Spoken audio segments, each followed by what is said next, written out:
Bonsoir. Une fois par mois, dans cette émission, je vous propose d'aller rencontrer un artiste, juste après son spectacle, sur la scène où il vient de se produire, et surtout devant son public qui est resté là pour lui poser toutes les questions qu'il désire. Ce soir, bande de vénards, c'est Franck Dubosc qui nous fait l'amitié de nous accueillir sur la scène du Bataclan. Il est là pour 100 dates jusqu'à la fin de l'année. Le spectacle vient juste de se terminer. Le temps pour nous d'installer notre décor, pour Franck de prendre une petite douche. Qu'est-ce qui transpire le chameau? Et nous le rejoignons pour son troisième rappel. A tout de suite.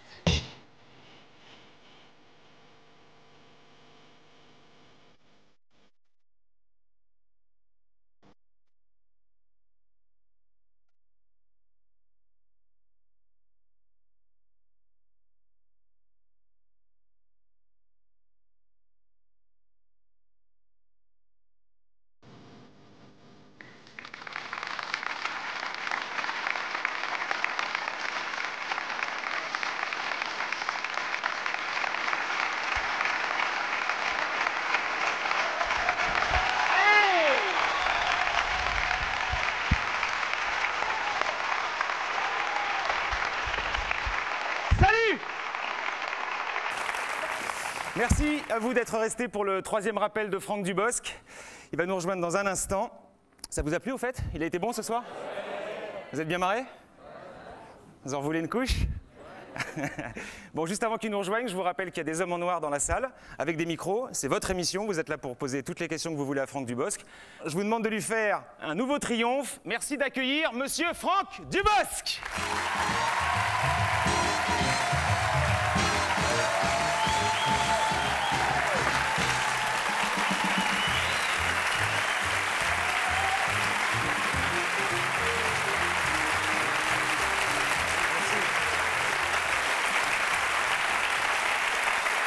Ah, quand même!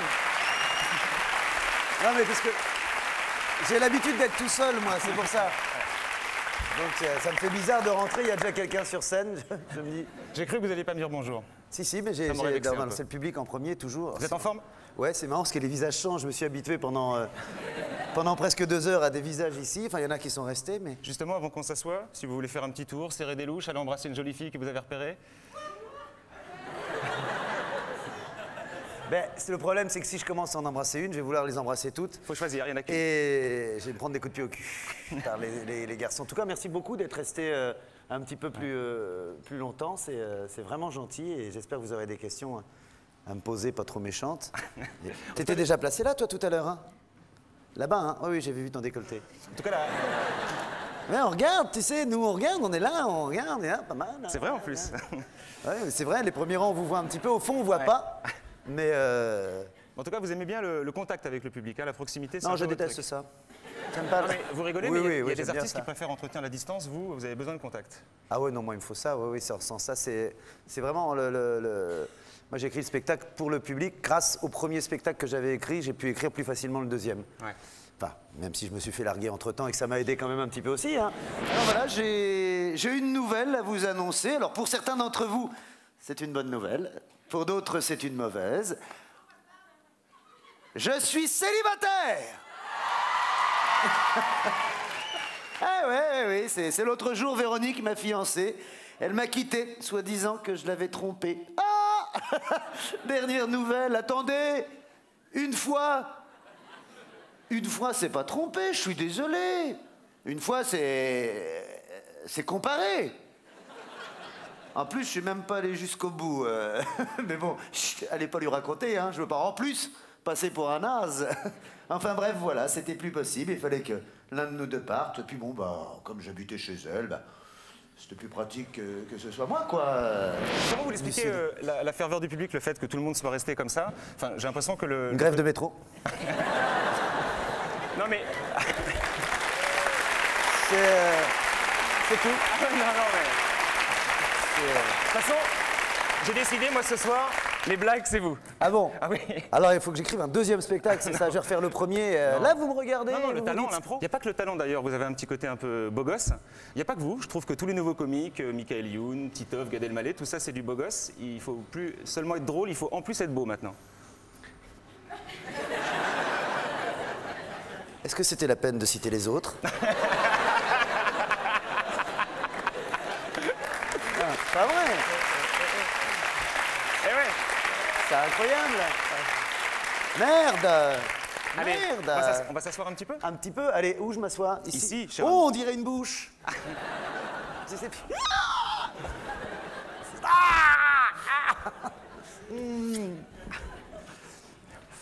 Bon, vous êtes ici pour 100 dates.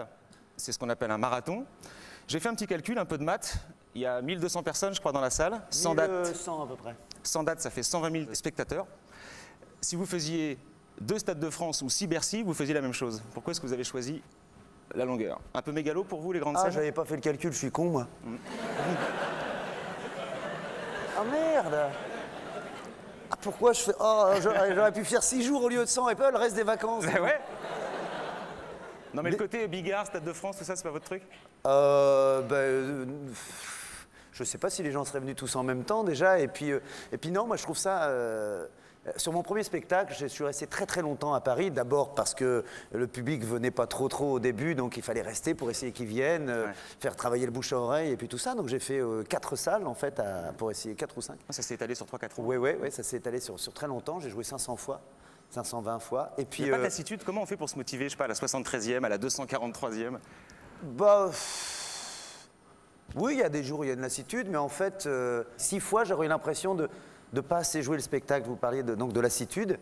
Moi, cette fameuse lassitude, je l'aime bien parce que à chaque fois, je réinvente des trucs. Ce soir, j'ai encore essayé des nouvelles choses. Par exemple, je vous le dis, ce soir, j'ai essayé un truc, mais vous avez ri. Oui, j'ai vu. À un moment donné où j'ai essayé un nouveau truc, donc vous ne l'avez pas entendu, donc demain, il n'y sera pas. C'est de votre faute. C'est au moment où je vous le dis, c'est un moment où je rattrape Véronique au début du spectacle, où je suis... je l'attrape, je lui dis oui, je suis américain, machin, dans le caddie et tout. Puis elle est là, je dis mademoiselle, ah, mademoiselle, il y a des promotions sur le fromage de chèvre, mais chut, ce sera notre secret. Et en plus, t'as un très beau petit cul. Comment? Ah non, je réfléchissais à mes courses.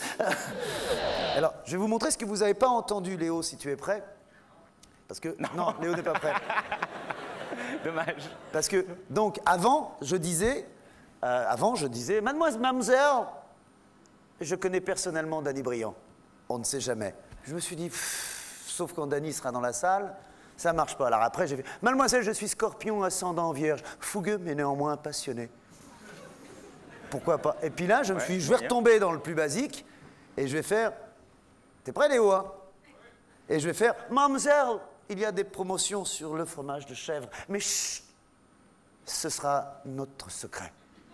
Et en plus, t'as un très beau petit cul. Pardon? Non, je réfléchissais à mes courses. Et en plus, t'as un très beau petit cul. Nous, comme on l'avait jamais fait, t'es un peu en dessous et vous avez ri à la blague ce d'avant. sera notre secret.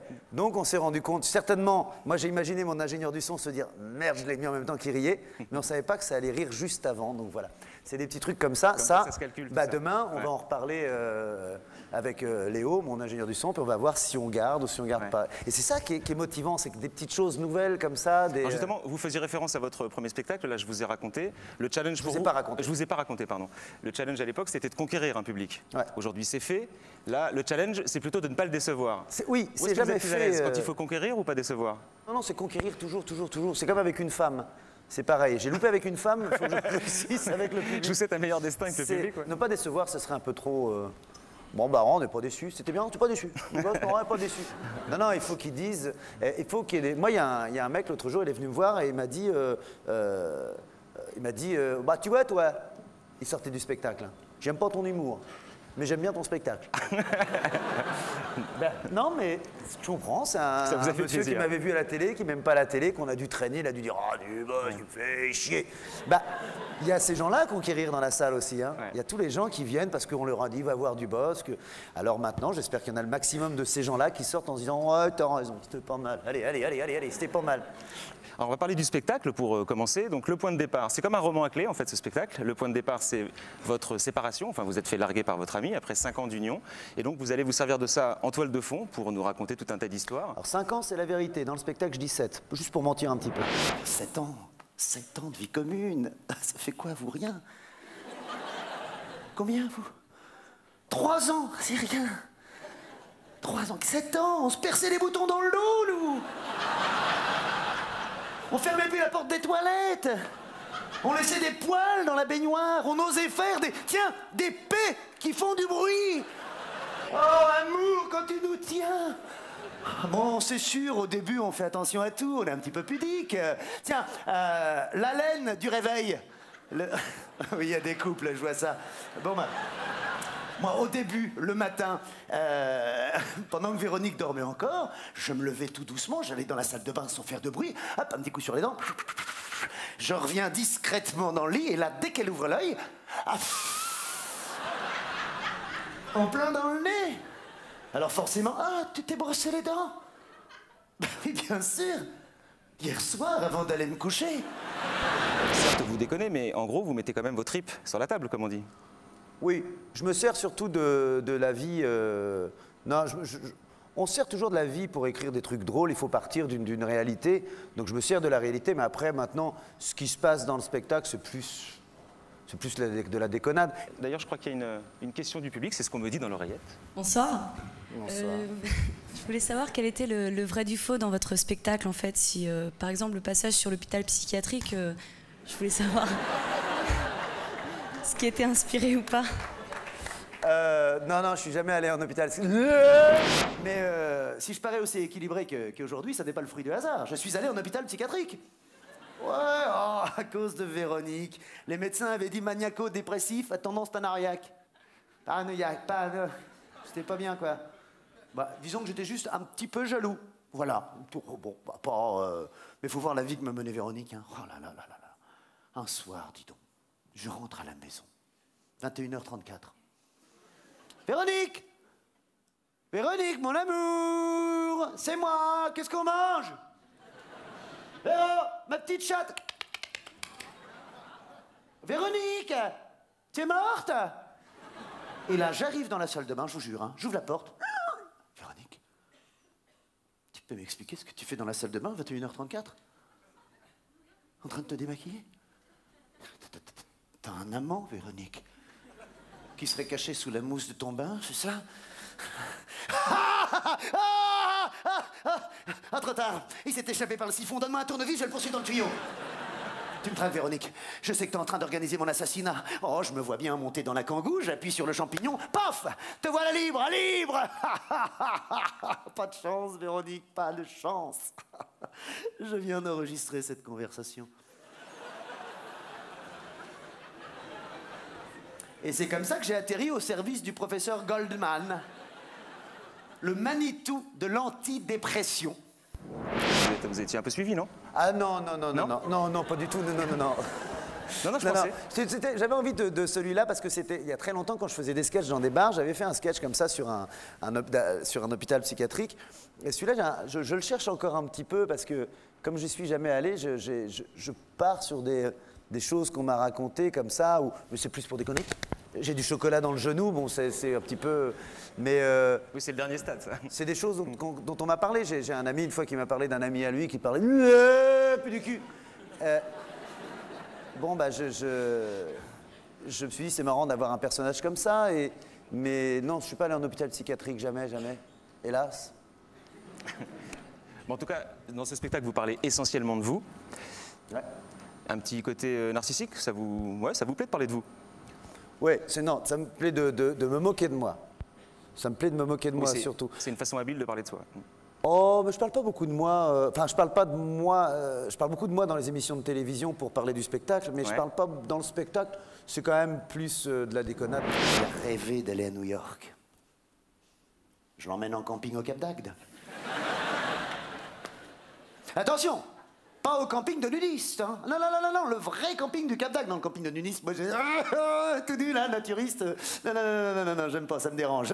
Enfin, pas physiquement, quand on peut faire plaisir, mais ça me... Non, je ne me vois pas tout nu, la caquette à l'air, dans un petit supermarché, en train de faire mes courses, là, avec mon carnet de chèques entre les fesses. Un pickpocket!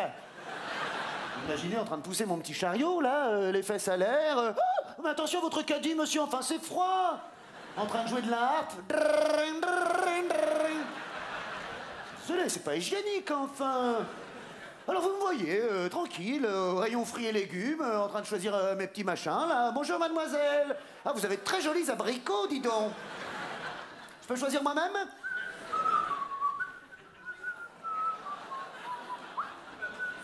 Je peux goûter? Ah, ils sont très juteux, dis donc, je m'en fous plein les poils. Non, mais attends, ça va ou quoi? Ah non, mais...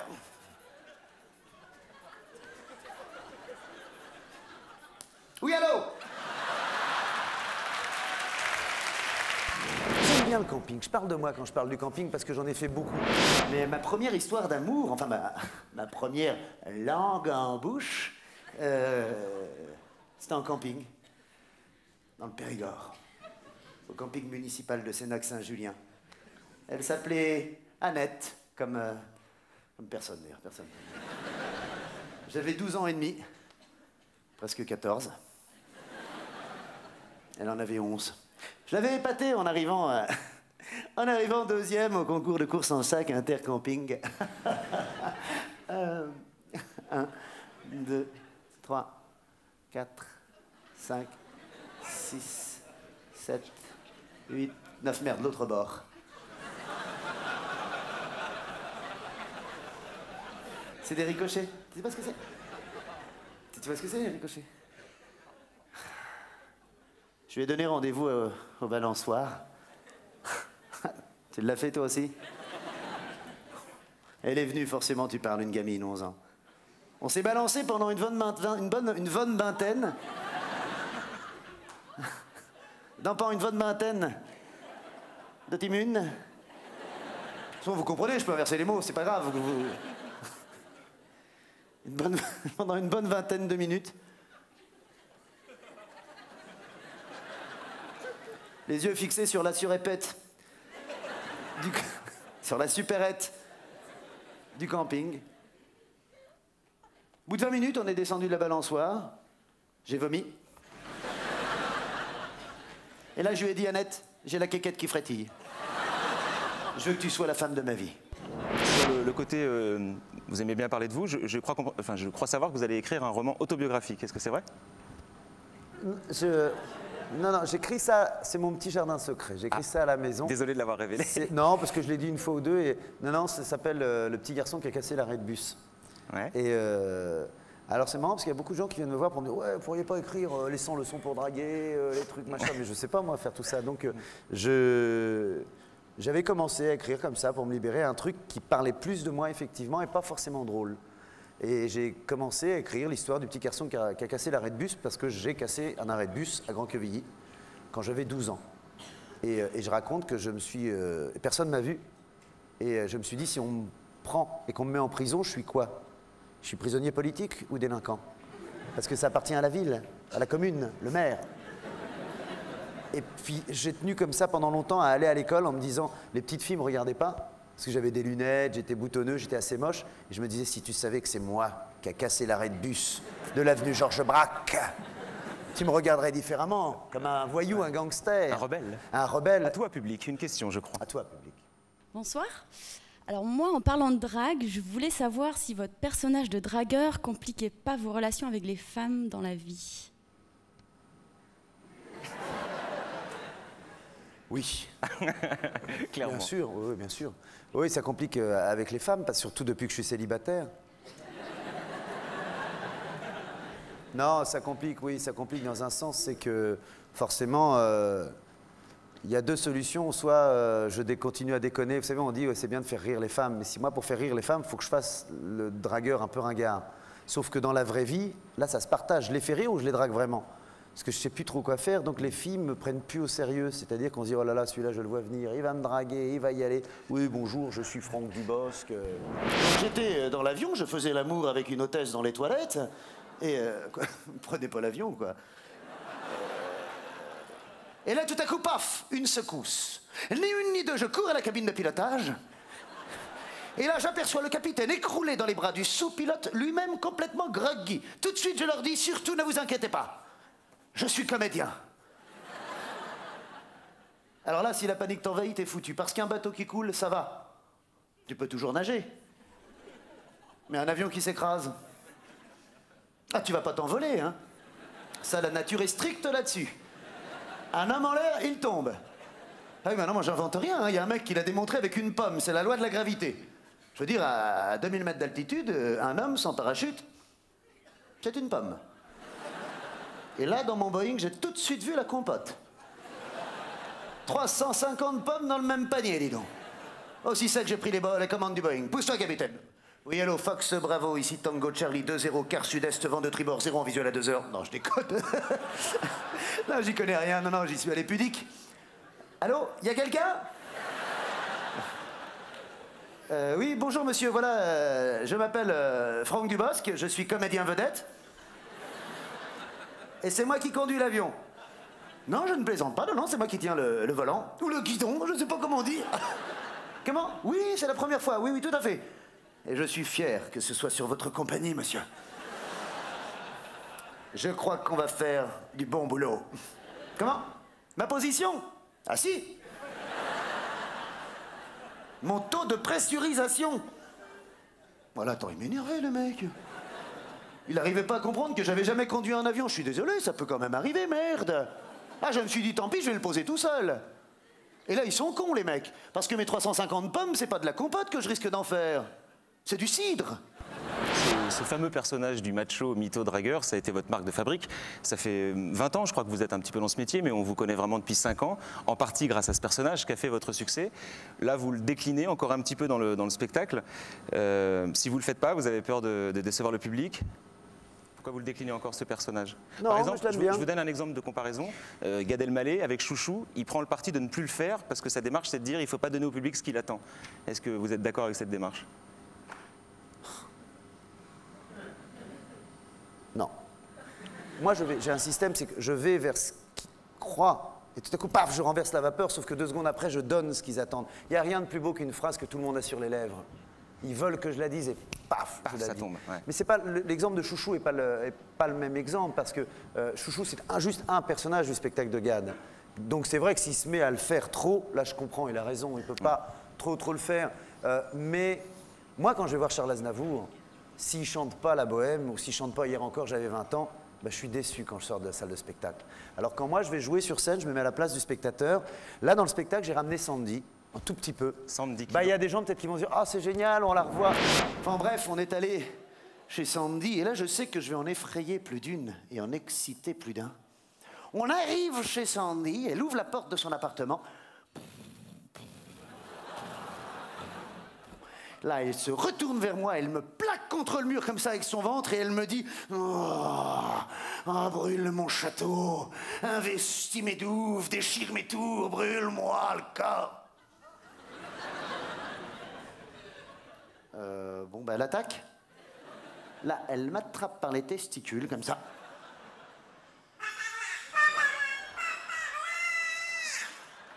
Elle me jette sur le canapé, comme ça, et je la vois qui court vers moi, qui s'envole comme ça. Au-dessus, j'ai juste le temps de rouler boulet sur le côté pour éviter l'impact. Elle tombe par terre, elle remonte de chez ses voisins, comme ça. Là, je vous jure, elle arrache son soutien-gorge. Et là, elle commence à me donner des coups de poing avec ses seins en pleine tête. Crochet du gauche, crochet du droit, moulinette africaine. Ah, j'ai ma caquette qui me disait « Mais laisse-moi tout seul, mais laisse-moi tout seul !» Je savais plus quoi faire. Et là, j'ai pensé à un truc que j'avais vu dans une émission des Animaux du Monde. Il disait que face à une bête sauvage, il fallait surtout pas lui montrer que t'avais peur. Alors j'ai eu un réflexe de survie, je me suis mis à chanter. Comme un enfant aux yeux de lumière qui voit passer au loin les oiseaux passent, l'oiseau passe. Ma caquette est partie, j'ai couru derrière. C'est un personnage que j'ai aimé, qui était là avant, et je ramène Sandy. Bon, bah c'est bien de faire plaisir aussi. Sandy, c'est ma maman à moi. Le public, je ne sais pas si vous aimez retrouver comme ça un petit personnage, pas tout le truc, je ne vais pas faire 2 fois le même spectacle. J'entends bien, Franck. Ça veut dire ferme ta gueule. C'est ma scène, tu sors. Alors la question du public. Oui, bonsoir, je m'appelle Tony, j'aime beaucoup ce que vous faites, monsieur Franck Dubosc. Je suis votre carrière depuis à peu près 20-22 ans et j'aime beaucoup vos spectacles, vous êtes arrivé à créer une complicité extraordinaire et je trouve ça assez génial avec le public. C'est un copain, non? Parce que ça a l'air vachement sympa. C'est mon ami d'enfance. Je me disais aussi. Je ne savais pas Et en qu'il fait, allait poser une question. J'ai 2 questions. Ouais. J'ai 2 questions. La première, c'est j'ai eu le privilège de voir votre premier spectacle qui nous parlait des péripéties avec Véronique. Et dans le deuxième spectacle de ce soir, on apprenait votre rupture avec Véronique. Alors, quel sera le fil conducteur du 3e spectacle? Ça, c'était ma première question. Et la deuxième question, j'ai eu le privilège aussi de vous suivre quand vous avez fait un joli cadeau de Noël en décembre 2001, quand vous avez offert 2 de vos spectacles aux soldats français du Kosovo. Et j'ai trouvé ça absolument extraordinaire. Rares sont les comédiens qui font ce genre de cadeau, c'est fabuleux. Et c'était pour savoir, à l'issue de votre tournée, si vous aviez prévu déjà de faire un 2e cadeau de ce genre, sauf si c'est une surprise, on ne le dit pas, toujours aux soldats français, parce que je sais que vous y êtes sensible. Je vais... C'est la séquence émotion un peu là. Oui, je vais... Mais Tony, mon ami d'enfance, en fait, il a... comme je l'ai dit, il est officier dans l'armée. Et il voulait être comédien, c'est moi, et moi je voulais être pilote. Il était pilote de chasse. Lui, il a réalisé le rêve que moi je voulais faire, et moi le rêve que lui voulait faire. Et donc il m'a accompagné effectivement au Kosovo. J'ai joué au Kosovo. Alors pour te répondre, parce que je pense que tu es un peu plus au courant que moi, oui, je vais essayer d'aller jouer en Afghanistan et sur le Charles de Gaulle. Oui. Non, je devais jouer sur le Charles de Gaulle la dernière fois, et puis on n'a pas pu parce que d'autres l'avaient fait pour un gros concert avant et ils ne voulaient pas que cet endroit soit un endroit de spectacle, ce qui est normal. Quand j'étais allé au Kosovo, c'était génial parce que c'était des jeunes qui étaient là-bas, bloqués pendant 3 mois sous la neige, et puis c'était un beau cadeau de Noël que eux m'ont offert en me montrant un petit peu comment ils vivaient, ce qu'ils faisaient, à quoi ils servaient. Puisqu'on parle de Noël, on me dit qu'il y a une petite fille qui veut poser une question. Bonsoir, j'aimerais savoir si vous vous prenez pour un vrai comique ou pour une star.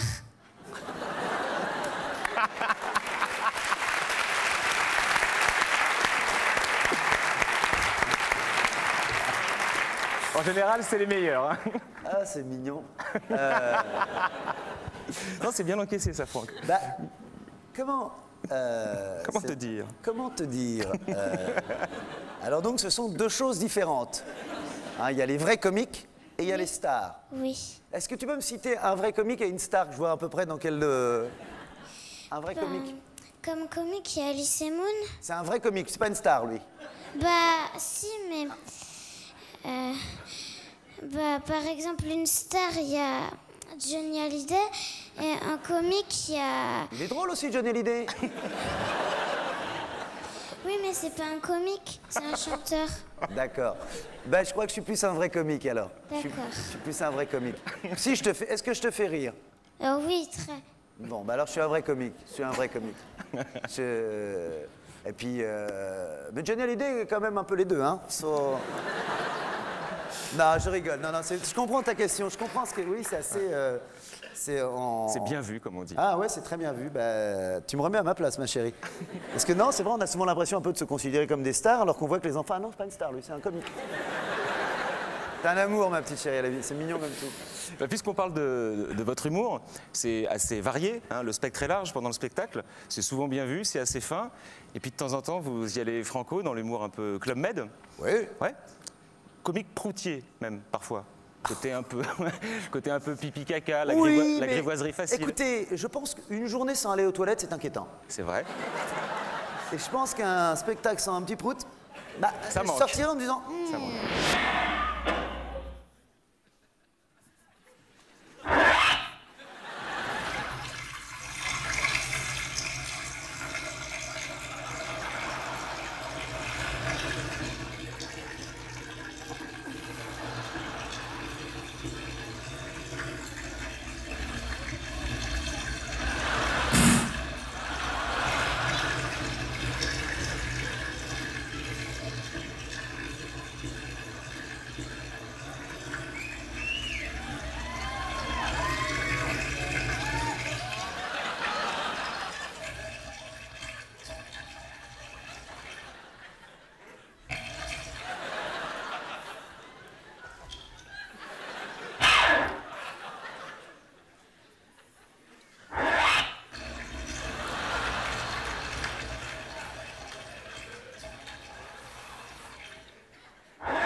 Est-ce que c'est aussi une façon de contenter un public large? Il y a les deux. C'est une façon aussi, oui, effectivement, de contenter un public large, sauf que si ça ne me faisait pas rire moi-même, je ne le ferais pas. C'est-à-dire que il y a des choses, oui, il y a des petites choses en dessous de la ceinture, il y a des trucs un peu faciles, mais d'ailleurs, les trucs faciles ne le sont pas autant que ça, parce qu'on pourrait très bien les couper et ne pas les faire, parce qu'ils ne sont pas si faciles que ça. Mais moi, ça me fait rire. Et Et j'aime bien balancer un petit truc un peu prout-prout, poète-poète d'un côté, pour après balancer 2 autres petites choses un peu plus... Vous savez, c'est... Oui, je peux couper le moment, puis je me dis, c'est tellement bon de les entendre rire, et moi je rirais aussi de ça, parce que c'est con. J'avais même envie, de, comme je le faisais dans mes pour-toi publics, de me taper la quéquette contre le rebord du truc pour m'écouter, et je me suis dit, ah, je vais pas aller jusque-là, allez... Pour revenir sur les sujets d'humour que vous utilisez, donc je vous faisais un procès gentil sur le pipi-caca. En revanche, il y a des sujets que vous n'utilisez jamais, enfin je ne crois pas, c'est les sujets d'actualité, les sujets de société. Pour quelle raison? Est-ce que ça vous intéresse pas? Ça m'étonnerait. Est-ce que vous vous sentez pas capable de déconner avec ça? Est-ce que l'humour engagé, c'est pas votre truc? Non, d'abord, pour l'humour engagé, il faudrait que j'ai un avis très très tranché. Il y a beaucoup de choses sur lesquelles j'ai pas un avis tranché, et puis je trouve, pour le coup, bon, d'abord ça me fait pas rire, ça c'est un premier truc. Et je trouve que si je commençais à faire rire avec des choses plus sérieuses d'actualité, la seule actualité sur laquelle je peux faire rire, c'est la Star Academy ou des choses comme ça éventuellement, mais à la limite. Mais sur la politique ou quoi, je trouve que ça serait donner mon avis. Et là, donner son avis sur des choses comme ça importantes. Regardez, il y a une petite fille qui est dans la salle, je vais pas me mettre. D'abord, elle serait pas dans la salle si je faisais ça, parce que ça ne l'intéresserait pas. Et ça, je serais déçu parce que j'aime bien qu'il y ait un petit peu tous les âges. Est-ce qu'il y a une notion de risque aussi? Non, mais je ne vais pas donner mon avis à des gens qui ne peuvent même pas répondre. C'est donner mon avis, dire bah, moi je trouve que en se moquant d'un tel, c'est dire que lui c'est pas bien et moi je pense que l'autre est bien. C'est pas forcément d'un tel ou d'une telle, mais quand on prend parti sur des sujets comme peuvent le faire Bedos ou Dieudonné, qui s'est rendu célèbre pour ça, il y a un risque, c'est de se mettre une partie du public à dos. Est-ce que c'est un risque que vous ne voulez pas prendre? Non, j'ai pas envie de faire ça. Le public, une question? Bonsoir. J'ai remarqué qu'il y avait pas mal de musique dans votre spectacle et je voulais savoir si vous n'étiez pas un petit peu tenté par la chanson. Si tu as vu tout le spectacle, tu m'as entendu chanter. Elle court, la maladie d'amour dans le cœur des enfants de 7 à 77 ans. Elle chante, la rivière insolente, oh la vilaine, qui unit dans son lit les cheveux blonds, les cheveux gris. A cappella, elle chante, la rivière insolente. Quel charisme, qui unit dans son lit les cheveux blonds, les cheveux gris. Solo! Ça te fait quoi de voir Michel Sardou de près? Ah, j'aurais adoré savoir chanter, j'aurais adoré ça. Ah, enfin, je veux dire, mieux que là. Là, on sent bien que, bah, vous, si vous n'êtes pas dans le truc, peut-être vous le sentez pas, mais je retiens... Non, mais je retiens, je donne pas tout ce que j'ai appris, c'est évident. Armande, si tu m'entends. Non, j'aurais adoré... Pour moi, chanter, c'est vraiment savoir faire...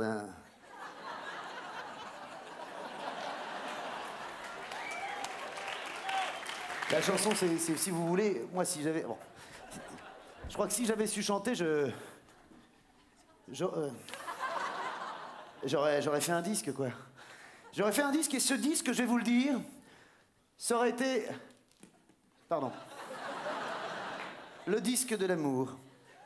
Tiens, vous savez quoi? Je veux que dans chaque pochette, on mette un ours en peluche. Et pour chaque nounours vendu, eh ben, ce sera un enfant du tiers-monde qui partira au soleil.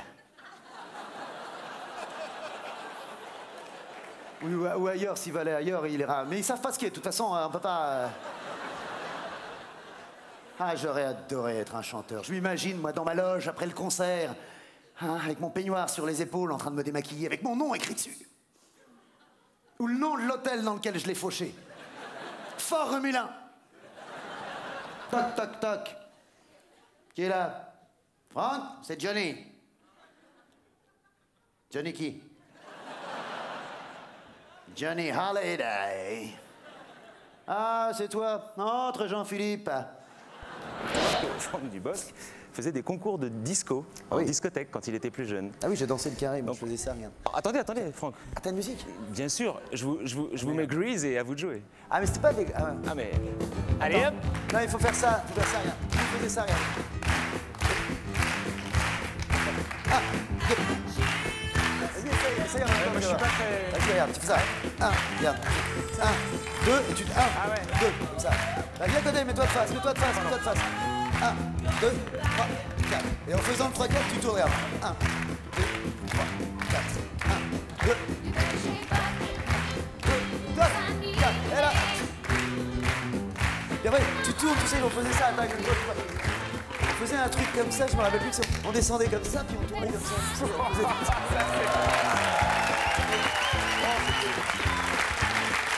C'était l'époque disco, quoi. C'était l'époque, tout était bon, tu sais, tous les... Ce dernier petit geste, je vous le laisse. Ah ouais, mais ouais, on dansait, on faisait le petit pas là que je te disais, c'était soit en 2, c'est-à-dire que ça et 1, 2, ou en 3. 3, c'était champion, hein, c'était 1, 2, 1, 2, 3. Là, 3, ça faisait beaucoup, alors on se le disait, on était 4, ça s'appelait le carré, 1, 2, 3, 4. C'est attention, en 2, en 3. Puis on se le disait discrètement pour épater les filles. Et, ça marchait? Non, ça marchait pas. non, ça marchait pas du tout. Donc on a parlé de chansons, on a parlé de musique. Il y a aussi beaucoup de choses dans le spectacle. Enfin, j'ai l'impression que vous avez eu le souci d'innover un petit peu dans ce type de spectacle. On ne le montrera pas, mais vous faites des efforts de décor, alors que d'habitude, il y a très peu d'accessoires dans des spectacles comme celui-ci. Et puis alors, il y a beaucoup d'effets spéciaux. C'est un peu votre truc sur ce spectacle-là, hein. Des effets sonores. J'ai des effets, oui, c'est des effets, c'est peut-être pour mieux plaire à Véronique. À Véro. Pour plaire à ma petite Véro. Et c'est vrai que si je peux me permettre de là tout de suite de lui dire que Véro, tu sais, la vie est tellement moche sans toi. Oh, que oui! Que parfois je me remets moche. Excusez-moi, je voulais... Mes larmes coulent sur moi. Coupe Léo! Alors là, par exemple, là, forcément, c'est difficile. C'est un effet foireux, là. Hein? C'est un effet raté. Non, vous savez pourquoi c'est foireux? Parce que sur scène, pour arriver à régler le même son, c'est complètement différent. Là, on est dans un son télé. Ouais. Et le son, là, Léo l'arrange pour qu'on soit au même niveau sonore et que les gens ne voient pas la différence entre les deux. Donc là, forcément, si on voit, ça ne fonctionne pas. Ça ne fonctionne pas du tout. Sauf qu'il est pile au quart de poil sur tous les effets, comme les effets de bip aussi, là qui étaient un petit peu longs. Tu me les as foirés, mes effets de bip ce soir, Léo. Je te préviens, Véronique, je ne te toucherai pas. Je te le dis. Donc on est allé à la maison, je lui ai fait l'amour, je l'ai... avec mon... sur la... magique. Enfin, c'est le mot qu'elle a employé, bien évidemment. Ah, c'est sûr que Véronique, elle me tenait par le sexe, hein. Enfin, façon de parler, elle avait bien trop de petites mains, la pauvre. Léo, c'est le son. Et le son, c'est très, très important parce que... Alors, tout est important, la lumière, mais... un aveugle qui viendrait voir le spectacle... Ça, c'est la neige, vous voyez. Alors ça, la neige, c'est pas le son. Ça doit être Olivier qui me balance ça pour me montrer qu'il a une importance. Hein? Ouais. Avec la musique, regardez ce que ça donne avec la musique. Vas-y, avec la musique, Léo. Musique. Regardez.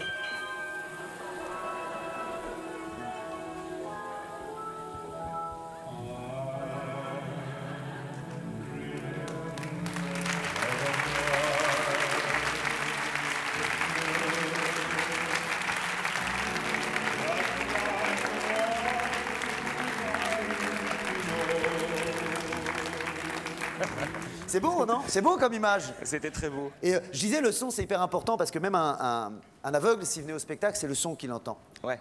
Et c'est ça qui lui donne tout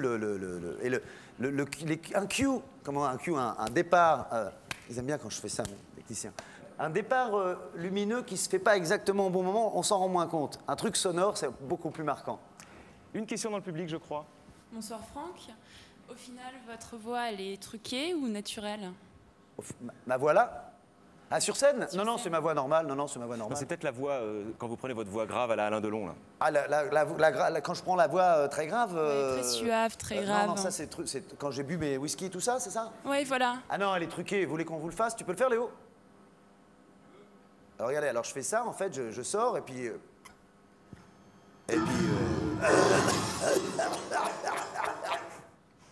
Le fumeur. Il y a aussi quand elle m'attrape les testicules. Pas par là.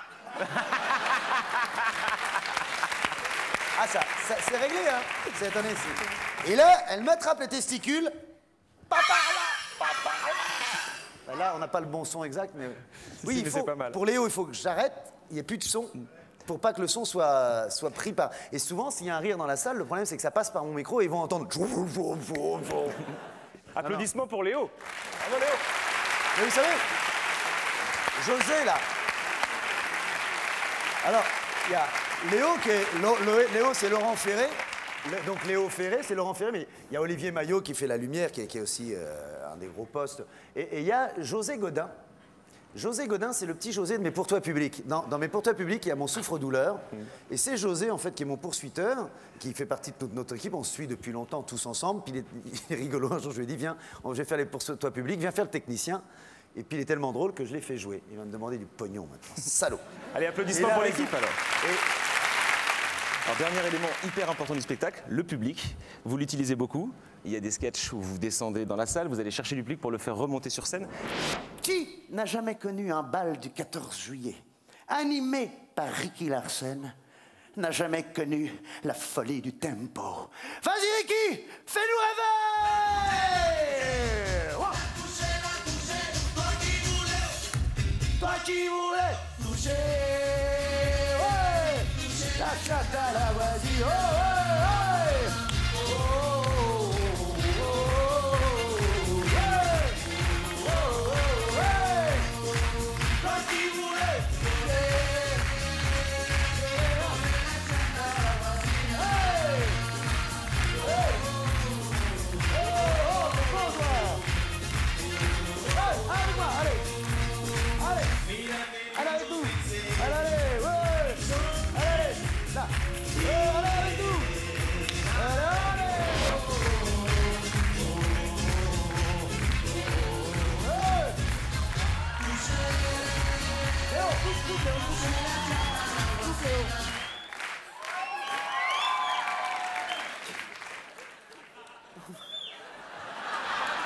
Attendez. Pourquoi vous êtes monté? C'était pas prévu.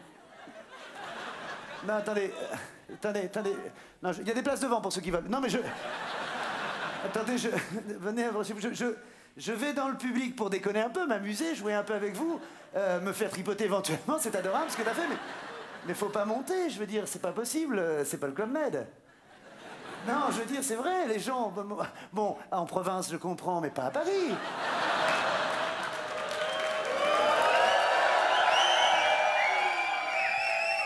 Là, c'est le moment où j'essaie de savoir où sont les provinciaux. D'ailleurs, je trouverais ça sympathique que je crois que c'est Karine, celle qui a fait l'autostoppeuse. Ouais. Est-ce qu'elle est là? Ça serait bien que vous veniez nous rejoindre sur scène pour que vous nous racontiez comment vous avez vécu ça, vous, de votre côté. Allez-vous. Voilà, oui.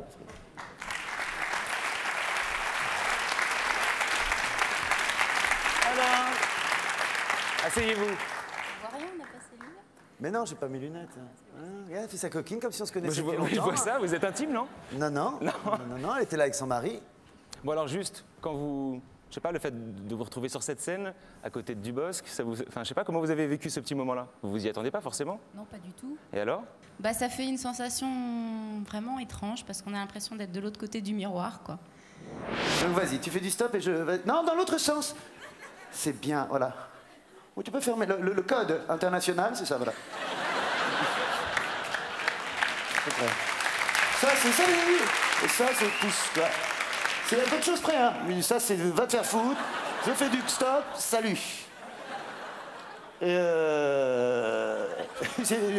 et ça, c'est... Je me suis fait couper la main, je sais pas. Bon. Je suis bouché ou un truc comme ça. Bon, t'es prête? Allez, on y va, on fait du stop et je roule.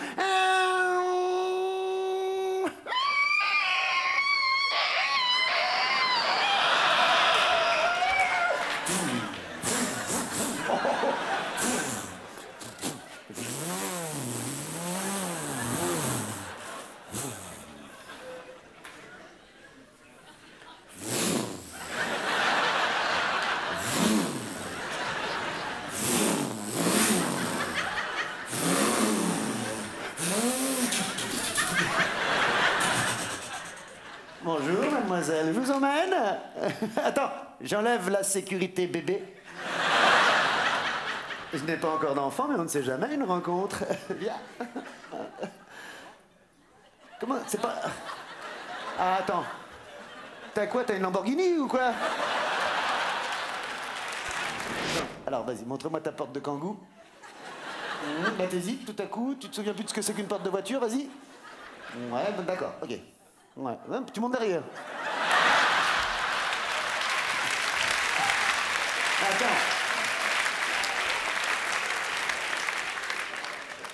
Tu l'as habitué à des trucs incroyables. Attends, tu fais du stop, je suis pas un chauffeur. Ah non, non, non, viens à côté, là, voilà. C'est la première fois que tu montes dans une Kangoo, apparemment. D'accord. Fais un vœu. Non, mais moi, j'adore la Kangoo, remarque, c'est la dîme. Alors celle-là, la mienne... Elle suce, elle suce, elle suce. Et toi? Vous avez flippé ou pas? Ou une fois qu'on est sur scène? Non. Non. Non, pas flippé, mais bon, c'est pas trop comment se comporter, comment dans l'espace et tout ça. Oh bah c'est moi très... qui vous drive quand même. Mais alors Oui, justement, mais bon, c'est pas évident. je me dis que, est-ce qu'il y a un petit risque? Est-ce que vous avez des critères pour aller choisir quelqu'un? Par exemple, comment vous avez... Parce qu'on peut très bien imaginer que vous tombiez sur quelqu'un qui veut faire un peu son show, qui va devenir incontrôlable et qui va vous bouffer le sketch. Je la renvoie. C'est arrivé. J'ai eu une fois une jeune fille qui est montée sur scène et puis ça a commencé. Puis à un moment donné, elle me dit je veux chanter. C'est une jeune fille qui avait peut-être, je sais pas, 17, 18 ans. Pendant le sketch. Ouais. Et c'était à la Baule. Et puis, et je me suis dit, dans ma tête, ça va vite. Je me suis dit, ben, la petite, c'est la première fois, peut-être. Il y a un public. En quoi ça va me déranger qu'elle chante? Je veux dire, si ça peut lui faire plaisir, c'est pas ça qui va casser mon spectacle. Et je dis, bah, d'accord, je veux bien que tu chantes. Elle fait, ouais, mais je vais te voler ton public. Je me dis, mais non, je te le donne, tu me le voles pas, je te le donne. Et là, dans ma tête, je me disais, mais la pauvre, si elle chante, il faut vraiment qu'elle chante bien, parce que le temps passe et dire je vais chanter, si on chante mal derrière, c'est difficile. T'as pas chanté, toi? Tu vois, je déconne, donc je tutoie. Et tu m'as pas embrassé sur la bouche non plus. Ah, mais moi, non. en revanche, il y a, je crois, une Nathalie qui a cherché à vous embrasser sur la bouche. Est-ce qu'elle est encore là, Nathalie? Nathalie, elle est là-bas, hein, Venez nous voir, Nathalie. Nathalie, qu'est-ce qui vous a pris? Pourquoi vous avez essayé d'embrasser Franck sur la bouche? Je le trouve très sympathique et puis je me retrouve un peu dans lui parce que je suis un vrai petit clown en fait. J'ai vécu 3 ans de misère, mais à chaque fois je raconte mes misères avec mon mari, j'ai divorcé là. Je fais rire tout le monde parce que j'ai vécu un petit enfer, mais c'était à chaque fois que je raconte, ça fait rigoler tout le monde. Donc je me retrouve un petit peu dans Franck. Fais attention que je me retrouve pas dans toi.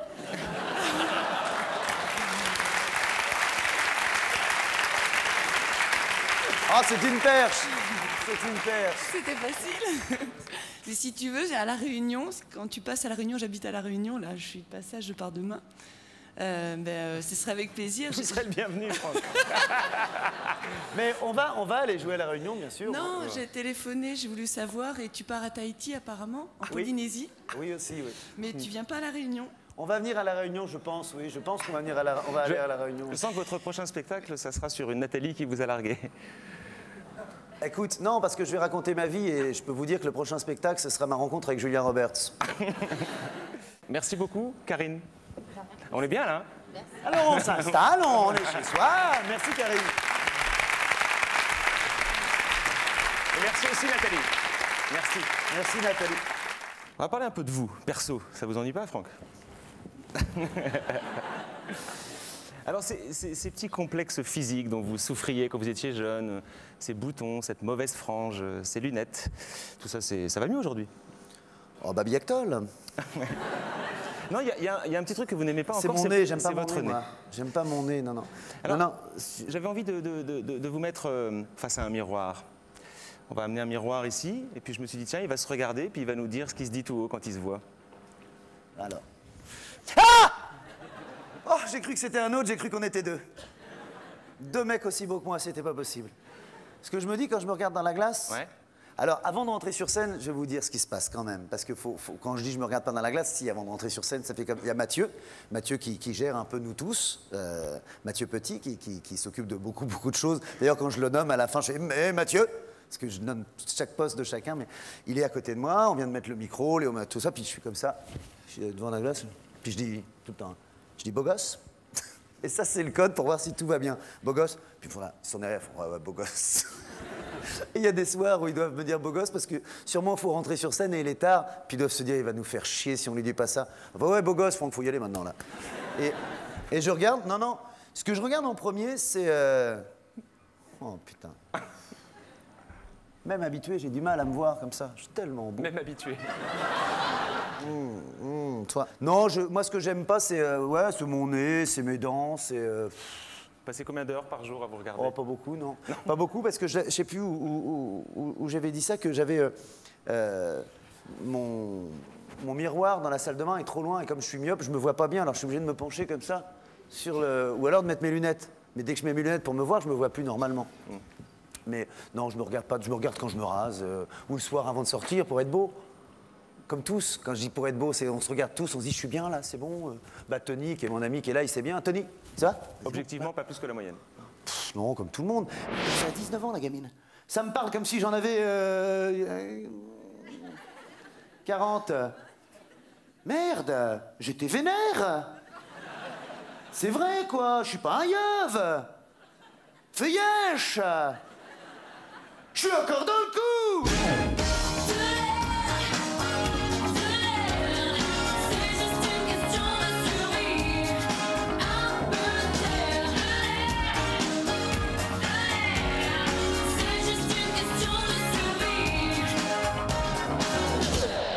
Mais vous savez, quand je fais mon Playboy, à 40 ans, puisque j'ai 40, vous imaginez bien que par un instant, je me dis que On ne sait jamais, Franck. C'est un peu des bacs. Non. J'aime bien plaire comme tout le monde, mais bien sûr, j'ai envie d'être aimé, j'aime bien, mais. Souvent, les gens ils me disent vos yeux, mais mes yeux, c'est pas moi qui les ai faits, quoi. Voyez. Et quand je me couche, je ferme mes yeux et on me voit plus. C'est pour ça que souvent, quand je suis avec une femme, j'essaie de rester éveillé. Une question du public. Bonsoir. Oui. Bon, vous avez un physique qui est quand même assez avantageux et vous en jouez beaucoup, autant sur scène, à la télé. Et je voulais savoir si vous pensiez utiliser cet atout au cinéma et si vous accepteriez de jouer des scènes de nu. Ça vous est déjà arrivé dans Un Nous les garçons? Dans Nous les garçons et dans un autre film qui s'appelait Justice the Flic qui n'avait pas marché. Hein, on essayait de me tondre la quéquette avec une tourneuse à gazon. Alors, tourner nu, Mouais. j'ai un respect du public. Non, ça me tourne. Je le ferais peut-être s'il fallait, mais c'est pas. Faudrait vous le demander gentiment. Ouais, mais je suis un peu pudique là-dessus. Je suis un petit peu. Et puis, parce que bon, s'il faut que je sois torse nu, je vais me muscler éventuellement, mais nu. Il y a des choses qu'une salle de gym ne transforme pas. Hein. Ça, c'est évident, hein. À moins de porter des haltères, mais bon. Et vous pouvez pas vous empêcher. Non. Et puis faire du cinéma, je recommence à faire du cinéma. Là, j'avais fait le film de Marianne Chazelle, et puis j'ai fait Is No Good, qui sortira au mois de février avec Michael Youn et Jacques Villeray. Mais j'utilise pas mon physique, comme vous dites, puisque vous parlez de mon physique. D'ailleurs, dans le film de Chazelle, vous n'hésitez pas à vous ridiculiser. Ah oui. Non, mais si je peux être ridicule, tant mieux. Hein, tant vraiment. mieux, ouais. Non. D'ailleurs, dans les petites annonces, quand j'utilise mon physique, c'est à outrance. Et souvent, on se rend moche avec Ellie et on adore ça. Donc si je fais du cinéma, ce ne sera pas grâce à mon physique. Juste si je peux faire une parenthèse, c'est que quand j'ai commencé à faire ce métier-là, mon physique a été un handicap pour faire du cinéma.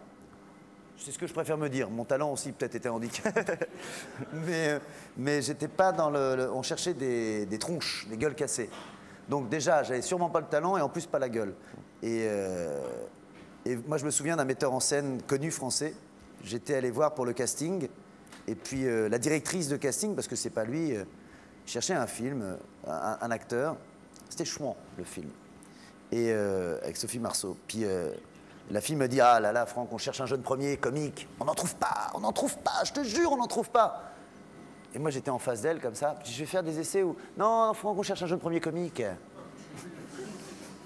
Donc, autant vous dire que c'était pas moi. J'étais pas un jeune premier comique. Ouais. Alors... Pour continuer sur le physique, j'ai lu dans une interview, ça m'a bien fait marrer, que vous compreniez les starfuckeuses. C'est les filles qui baisent avec des stars. Voilà. Mais je ne suis pas une star, je suis un comique. Donc je me suis dit que maintenant que vous étiez célibataire, est-ce que vous profitiez de votre notoriété pour... Je vais vous dire une chose, elles ne viennent pas vers moi, celles-là. Ouais. Non, elles ne viennent pas vers moi. Je ne suis pas une cible de starfuckeuse. Trop évident. Eh oui. Ouais. Eh oui. Et là, ça, pourquoi pas, il y en a des bonnes. Hein. Je me souviens que sur ce... Je me souviens que sur ce sujet... Ouais, non, mais je vous jure, c'est des jolies filles en plus souvent. Mais moi, non, je les intéresse pas. Non, Dubosc, non. Étienne Dao, par exemple, il raconte que dans les tournées province, parfois, il lui est arrivé dans son hôtel, il arrive dans sa chambre et il y a quelqu'un dans le placard. Est-ce que ça vous est déjà arrivé? Jamais de la vie. Mais alors là, moi, je me suis fait draguer 3 fois dans ma vie, mais jamais. Ça, c'est les chanteurs, vachement plus. La petite fille avait raison dans sa question entre comique et star. Je pense que c'est la question de la soirée. Oui, parce que c'est comme ça qu'on nous voit plus. Ouais. Attention, bien sûr, il y a d'autres rencontres qui se produisent. Mais non, je ne suis pas une cible. Et je vous dirais, tant mieux. Le public? Bonsoir Alexis. Bonsoir. Bonsoir Franck Dubosc. Bonsoir. Avec la tranche d'âge dans laquelle vous venez de rentrer et la crise qui va parfois de pair, la crise de la quarantaine, vous seriez susceptible de mieux la vivre avec quelqu'un de votre âge, avec l'expérience qu'une femme de 40 ans peut avoir, ou bien une petite jeune de 21 ans.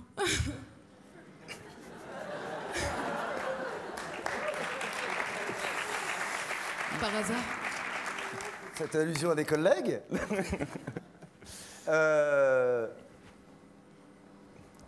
J'hésite bêtement, hein, parce que très honnêtement... Non, avec une jeune, bien sûr. Vous rentrez seul après l'émission? Hein? Vous rentrez seul après l'émission? Non, avec une petite jeune. Non, traite pas une jeune de 21 ans, mais de 22, 23... J'ai 22 dans 2 mois. Un peu vieille, déjà. Ah là, cela dit... Je l'ai mérité, c'est de ma faute. Ah, soi-disant que je l'ai trompé. Ah, oh, tu parles que je l'ai trompé. Et là, je m'adresse aux garçons, les mecs. Je me suis fait violer. Je vous jure, fallait voir la fille. Attends, c'était une tentation incroyable. Elle avait des seins énormes. Attends, ils étaient tellement gros, on aurait dit qu'elle en avait 3. Puis il fallait voir comment elle était habillée aussi. Enfin, habillée. Elle avait, vous savez, une petite jupe, là. Très courte, ras la salle de jeu. En élastique, genre store vénitien. Vous savez, tu tires jusqu'en bas, hop là, ça remonte jusqu'en haut. Ah ouais, tellement serré, là, t'es obligé de marcher comme ça. Vous savez, les filles, comme si vous aviez mis une petite fraise entre les fesses et vous n'avez pas le droit de la faire tomber. Ah, je l'ai écrasée. Ah, tant pis, je l'avale. Puis en haut, elle avait, vous savez, un petit bustier très moulant avec des petits froufrous autour du cou, très sage, là, vous savez, genre de la dentelle qui dit « Je ne suis pas complètement une salope ». Quand on parle des femmes, il y en a une qui est hyper importante à vos yeux, c'est votre mère, un petit peu comme nous tous, mais enfin... On va en parler des femmes de 40 ans, tiens, ma mère. Exactement. Et puisqu'elle a 40 ans et que vous en avez 20, elle révélait récemment, et ça m'a bien fait rire, que jusqu'à 20 ans, elle vous coupait elle-même encore les ongles des pieds. Est-ce que vous auriez un petit peu de mal à couper le cordon, Franck? Et maintenant, elle ne peut plus le faire parce que je les ronge, mais... Si... Oui, elle a dit ça... non, d'abord, c'est 20 ans, donc c'est il y a 20 ans. Mais vous savez, ma maman, c'était ma maman. Moi, quand je rentrais la voir, un Grand Quevilly, je ne sais pas si elle me les coupait encore, mais j'ai pas envie de dire que c'était pas vrai, parce que ça aurait pu être vrai. Donc c'était ma maman, et puis c'était... du mal à couper le cordon, je l'ai coupé un petit peu. Hélas, je l'ai coupé un petit peu, hélas, et parce que je suis un petit peu plus vieux, mais j'aimerais bien ne pas l'avoir coupé autant. Très honnêtement, j'ai aucune honte à ne pas avoir coupé, à être proche de ma mère, et la seule honte que j'ai, c'est de ne pas être assez proche d'elle. Le public, bonsoir. Bonsoir. Je remarquais quand même, par rapport à tout ce que vous disiez, vous avez parlé de toutes les femmes en général. Moi, j'ai un petit peu l'impression qu'il y en a une seule qui vous taraude encore. Est-ce que finalement, ce spectacle aujourd'hui, est-ce que c'était pas fait pour la faire revenir? Véronique. Véronique. Alors, je vais dire un truc, parce qu'on me pose la question beaucoup. C'est vrai qu'on se demande. La première réponse, c'est non. C'est pas fait pour la faire revenir. Elle est revenue, Véronique. Ah. Et Sérieusement? Oui, mais mais moi, je veux pas. Je le dis parce que, à force, tout le monde me demande ça. Et non, c'est pas pour la faire revenir. C'est pas pour la faire revenir. C'était... c'est comme une thérapie quand j'ai commencé à l'écrire. Et puis, il se trouve que, vous savez, entre la rupture et aujourd'hui, ça fait 1 an, et c'était en juin, donc vous voyez, 1 an, et juin, juillet, août, septembre. 1 an et 4 mois. Le spectacle, je vais le jouer encore 2 ans. En tout cas, on vous sent un peu embarrassé par la question. Donc oui, ça parce doit- ça parce touche qu'on une m'a corde posé sensible. beaucoup la question, et puis j'ai envie de dire clairement ça, que non. Et la raison, je l'ai. Enfin, pas la raison, non. Mais beaucoup de gens, effectivement, et ça aurait... Peut-être Et là, ça aurait été pour- tellement bien. J'aurais bien... Écrit pour au départ, et puis jouer pour les autres. Inconsciemment, peut-être. Quand j'ai commencé à l'écrire, j'étais très amoureux, très en pleurs, je pleurais énormément, je pleurais beaucoup. Et puis après, au fur et à mesure, j'ai commencé à me faire rire. Et puis l'amour est parti, parce que c'est comme ça. Vous savez, ce qui est dans la lettre, hélas, l'amour continue, chacun de son côté. Hélas, toi aussi, tu m'oublieras. Je sais que moi, je t'oublierai un jour. Un jour, je ne reconnaîtrai plus ta voix. Tout ce que je mets dans la lettre, si on parle de moments un peu vrais, c'est vrai. C'est comme ça. Cher Véro, j'ai pas osé mettre Nick entre parenthèses. On aurait pris ça pour un petit message. Pas de... Cher Véro, je ne pense plus à toi. Là plus du tout. Là je suis complètement guéri.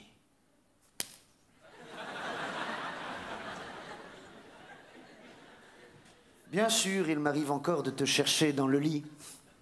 L'autre jour, je me suis réveillé en pleine nuit et tu n'étais plus à côté de moi. Je me suis dit, t'es parti faire pipi. J'ai attendu et tu n'étais toujours pas là. Je me suis dit...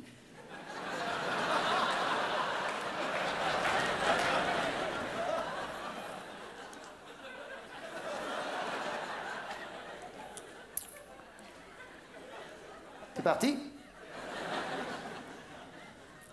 Puis t'es jamais revenu. Je sais aujourd'hui une chose, c'est que les histoires d'amour ne se terminent jamais vraiment. Elles continuent. Chacun de son côté. Toi aussi, hélas, tu m'oublieras. Parfois, je me dis que j'aurais dû te donner plus de souvenirs pour que tu mettes plus longtemps à m'oublier. Aujourd'hui, quand je me lève, tu me manques. Quand je me rase, tu me manques. Quand je me lave, tu me manques. Quand je marche dans la rue, tu me manques. Quand je fais l'amour, tu me manques. Quand je vis, tu me manques. Mais je ne te l'ai jamais dit, et ça t'a manqué. Ça s'est passé comme ça, effectivement, mais c'est bien pour l'un et pour l'autre. Donc, on va pas faire une thérapie de mon couple, parce que tout le monde vit ou a vécu des choses comme ça, mais en général, ça disparaît, avec plus ou moins de temps. Moi, ma thérapie, là, d'écrire le spectacle, m'a beaucoup aidé, j'imagine. J'étais au rayon lingerie féminine. Alors, on a le droit de faire des cadeaux, c'était pour mon père. Et oui, une soirée déguisée pour le départ d'un collègue au Brésil. Donc là, je cherchais un petit string pour mon père. Pas trop irritant. Mon père est très délicat du... Et là, tout à coup, j'ai aperçu Véronique. Brune, 27 ans, l'œil sévère. J'ai eu le flash. Enfin, le coup de foudre, comme vous dites chez vous en France. Alors, j'ai décidé de la suivre dans le Monoprix, hein, pour mieux la connaître. Montre-moi ce que tu mets dans ton caddie, je te dirai qui tu es. Rasoir de lame dermo-équilibrant, petite mousse à raser pour peau satinée, crème dépilatoire hydratante jojoba, système pilot développé. Mes jambes, certainement très douces, et celles impeccables, et peut-être même à la Barthez. Oh. Mais bon, ne rêvons pas. Excusez-moi, mademoiselle. Laissez-moi vous attraper cette boîte de choucroute beaucoup trop haute pour vous. Je suis désolé, je sors de la salle de gym. Je dois dégager une odeur putréfiante. Laissez-moi, je vais vous la mettre dans le caddie. Voilà. That's all right. Comment? C'est tout bon. Je suis américain. Puisqu'on est un petit peu dans votre intimité, il y a une question que j'ai envie de vous poser. Vous n'y répondez pas si vous le voulez. Ça concerne votre papa, qui est, je crois, décédé l'an dernier. Et il y a quelque chose qui m'a toujours impressionné chez les artistes, c'est le côté show must go on. Pour que les gens comprennent, le soir où vous apprenez la mort de votre papa, vous décidez malgré tout de jouer votre spectacle.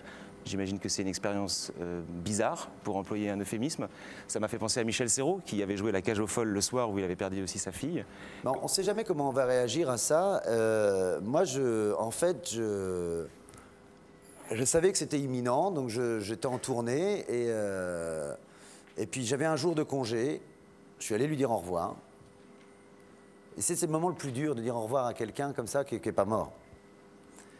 Mais qui peut-être le sera quand moi je reviendrai. Et puis j'allais à Dijon, je crois. Et j'étais dans le train et puis ouais, on m'a passé ma mère m'a passé un coup de fil pour me dire ça y est.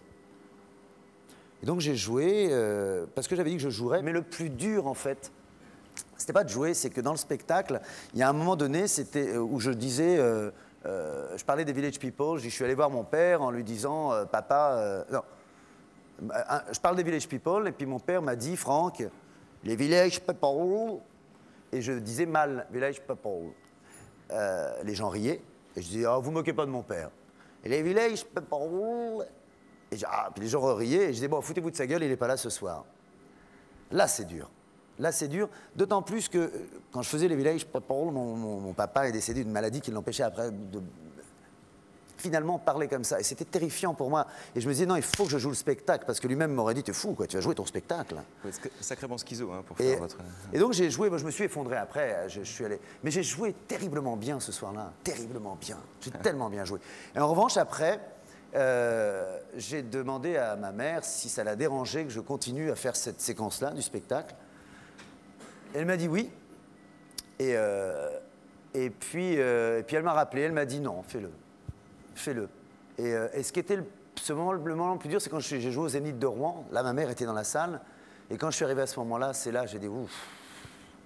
Là, c'est difficile. C'est difficile. Mais voilà. Donc, mais ces gens qui étaient là dans cette salle ce soir-là, vraiment, m'ont prouvé que c'était le métier que j'aimais et que grâce... Quand je fais pour toi public, c'est pas des magots, c'est vraiment...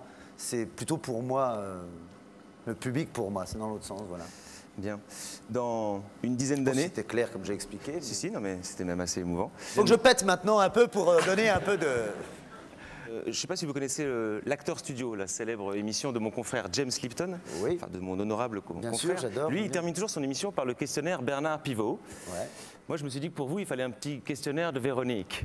Ouais. Alors, est-ce que pour une femme, vous seriez prêt à ne plus regarder les autres femmes? Non. Est-ce que... Non, mais c'est la fameuse phrase, hein, c'est pas parce qu'on a un arbre dans son jardin qu'on n'a pas le droit d'aller faire un tour en forêt. Enfin, je veux dire... C'est vrai.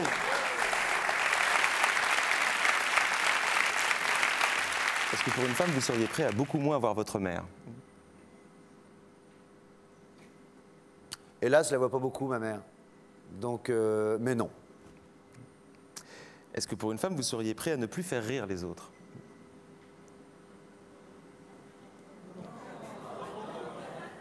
Non. Cabot.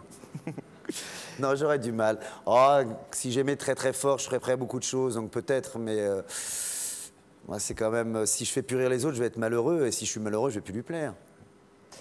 Est-ce que pour une femme, vous seriez prêt à avoir une vraie vie de famille? Rentrer pas tard le soir, faire à manger aux gosses, les emmener à l'école le matin? Ah, mais tout de suite. Ah oui, bah oui. Ah oui. Ah bah non, bah volontiers. Ah oui, non, moi c'est bon. Ah oui. Ah non, mais ça, c'est moi, c'est un truc, bien sûr. Ah oui, oui. Sauf que c'est pas compatible avec une vie de showman. Oui, mais sauf que, d'abord, on ne travaille pas toute l'année, on a cette chance on se plaint toujours, là, on dit 100 représentations. C'est comme si on disait oh, tu vas bosser 100 fois, dis donc, toi. Non, non, c'est... l'avantage, c'est que justement, moi, j'aurai mes enfants toute la journée, je pourrais les emmener à l'école le matin, et puis le soir, je leur fais un bisou avant d'aller se coucher, puis moi, j'irai travailler, et quand je rentre, ils dormiront, puis le matin. Non, non, c'est vachement compatible, justement. Bien. Il y a un rituel auquel vous ne dérogez jamais. À la fin de vos spectacles, vous allez toujours voir votre public pour signer des autographes. Je vous propose d'aller les voir là, s'il y en a qui veulent s'approcher pour en avoir quelques-uns. Ah bah attendez, je vais embrasser la petite fille. Ah, la petite Nina, votre fiancée. Tiens, ma chérie, je vais te monter là. Attends. Oh là là. Voilà. Un bisou. Voilà, c'était le troisième rappel de Franck Dubosc au Bataclan. Merci d'ailleurs d'avoir participé. Bon, il est très occupé. Merci à vous d'être restés, public. Prochain numéro de troisième rappel, c'est dans un mois. Ciao.